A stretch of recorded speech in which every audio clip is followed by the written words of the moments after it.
La gracia no es un permiso para pecar. Bendiciones, el Ministerio Proyecto Vida te saluda. Yo soy Christopher Vera y esto es Visión Atalaya.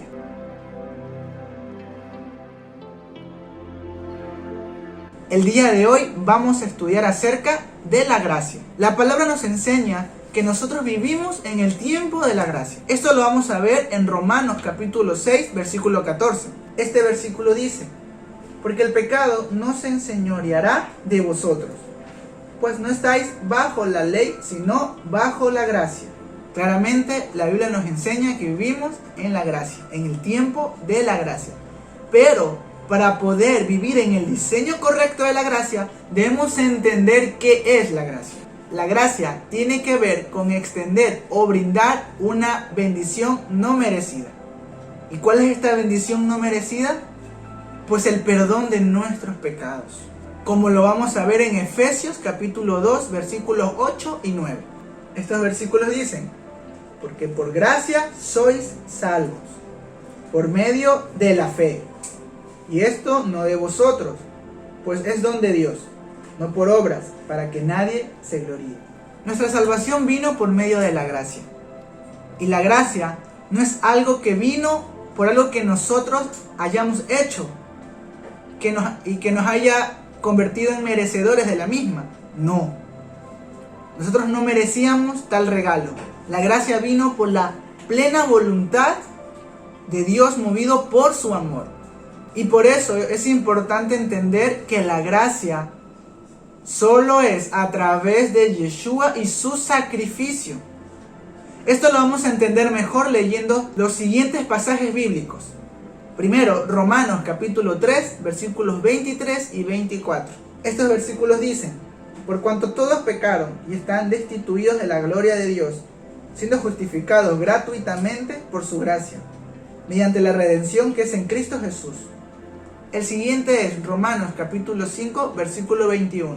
Este versículo dice: para que así como el pecado reinó para muerte, así también la gracia reine por la justicia para vida eterna, mediante Jesucristo, Señor nuestro. Estos dos pasajes bíblicos nos ayudan a entender lo siguiente. Primero, el pecado nos separó de Dios. No tenemos acceso a Dios. Y es por eso que vino la gracia. Estos dos pasajes bíblicos nos ayudan a entender lo siguiente: que el pecado nos separaba del Padre. Como solución a este problema, Dios manifestó su gracia. Y no solo eso, sino que también por medio de la gracia, la vida eterna dada por el mismo Padre permaneciera. Pero esto implica una vida conforme a su voluntad, cosa que vamos a ver más adelante. Es importante entender que si bien es cierto, la gracia fue establecida y está al alcance de todos, pues Jesucristo murió por todo y por todos, pero no todos tienen acceso a ella. Y esto se debe a que solo cuando aceptamos a Yeshua tenemos acceso total a la gracia. Y es importante saber que aceptar a Yeshua implica comprometerse con Él y ser transformados. Aceptar a Yeshua no tiene que ver con una simple declaración. Aceptar a Yeshua va más allá de decir: sí, yo acepto a Jesús. No, implica una vida de santidad para que podamos disfrutar y usar el diseño correcto de la gracia.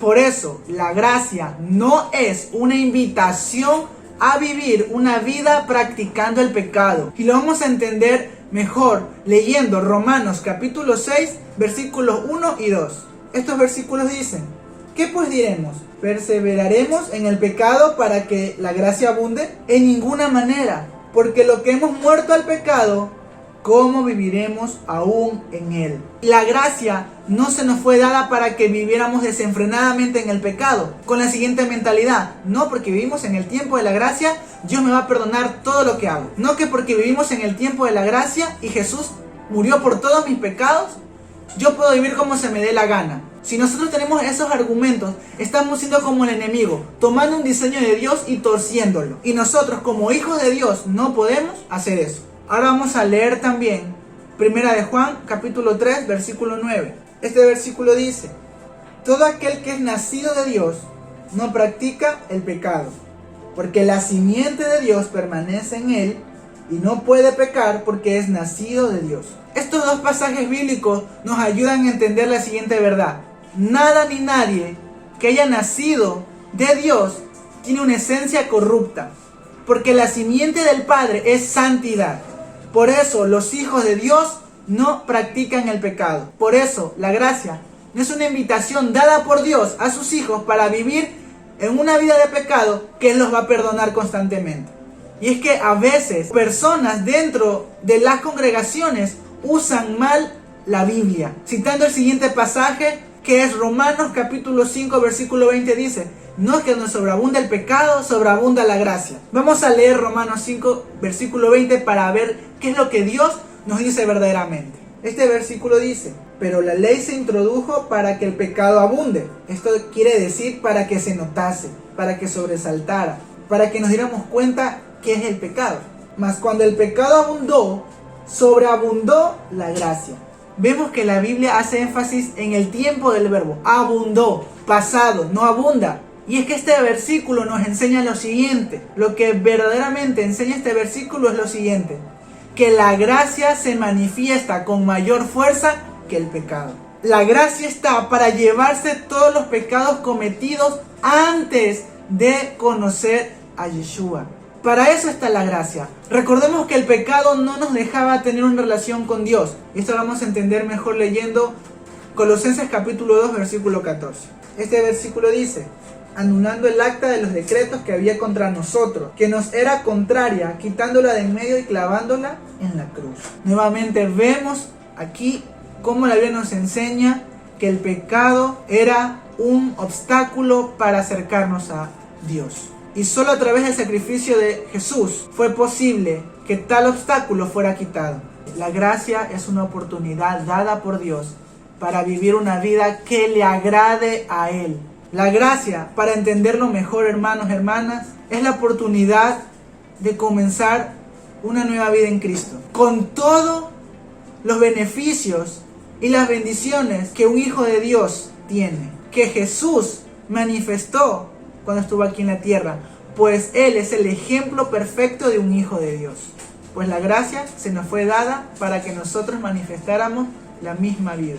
Y para entenderlo mejor vamos a leer Romanos capítulo 6 versículos 4, 6 y 11.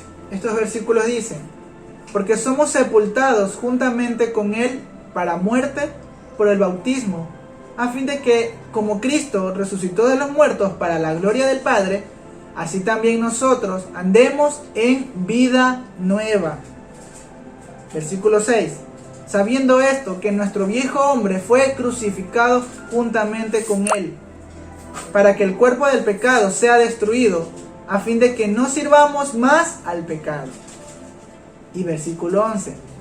Así también vosotros consideraos muertos al pecado, pero vivos para Dios en Cristo Jesús, Señor nuestro. Estos pasajes nos ayudan a entender lo siguiente.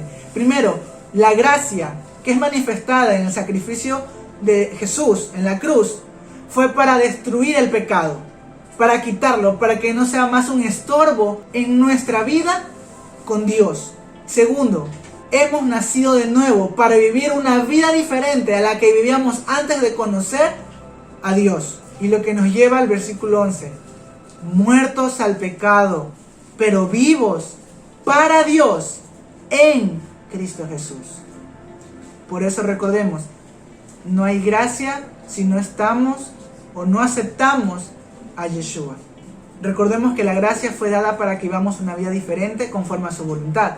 Y es que la gracia tiene su nivel de justicia. Y esto lo vamos a ver leyendo a Mateo 5. Y es que a lo largo de Mateo 5 vemos que Jesús vino a establecer un nivel de justicia mayor que fue establecido en los tiempos de Moisés con la ley. Pues vemos que Jesús le dice: escrito está, no cometerás adulterio. Pero Jesús les dijo que aquel hombre que tan solo codiciara a la mujer de su prójimo en su corazón, ya cometió adulterio. También les dijo: no matarás. Pero el Señor les enseñó que aquel que siquiera odiara a su hermano, ya es culpable de homicidio. La ley nos enseñaba ojo por ojo, diente por diente. Pero Jesús nos enseñó que hay que orar, bendecir y amar a nuestros enemigos. Y Jesús es la manifestación de la gracia. Así que vemos que la gracia no es para vivir una vida en pecado, sino que la gracia tiene su nivel de justicia mayor que la ley. Es decir, que la gracia nos exige una mayor santidad. Vamos a leer Gálatas capítulo 2, versículo 21. Este versículo dice: no desecho la gracia de Dios, pues si por la ley fuese la justicia, entonces por demás murió Cristo. Si nuestra salvación viniera por hacer ciertas cosas cristianas como congregarnos, leer, orar, nosotros podemos hacer todo eso, pero desconectados de Jesús, es decir, en religiosidad. Y lo que nos salva no es lo que nosotros hacemos. No somos salvos porque nos congregamos, no somos salvos porque diezmamos, no somos salvos porque oramos, no somos salvos porque hablamos en lengua. Somos salvos cuando vivimos una vida en santidad, sujetos a la voluntad de Yahweh, nuestro Padre. Por eso no desechemos la gracia, no desechemos tal regalo tan hermoso que es volver a vivir una vida cerca, conectados verdaderamente con Él, como en el diseño original. Hermano, hermana, espero que este mensaje haya sido de bendición para tu vida. Nos vemos en el siguiente video. Shalom.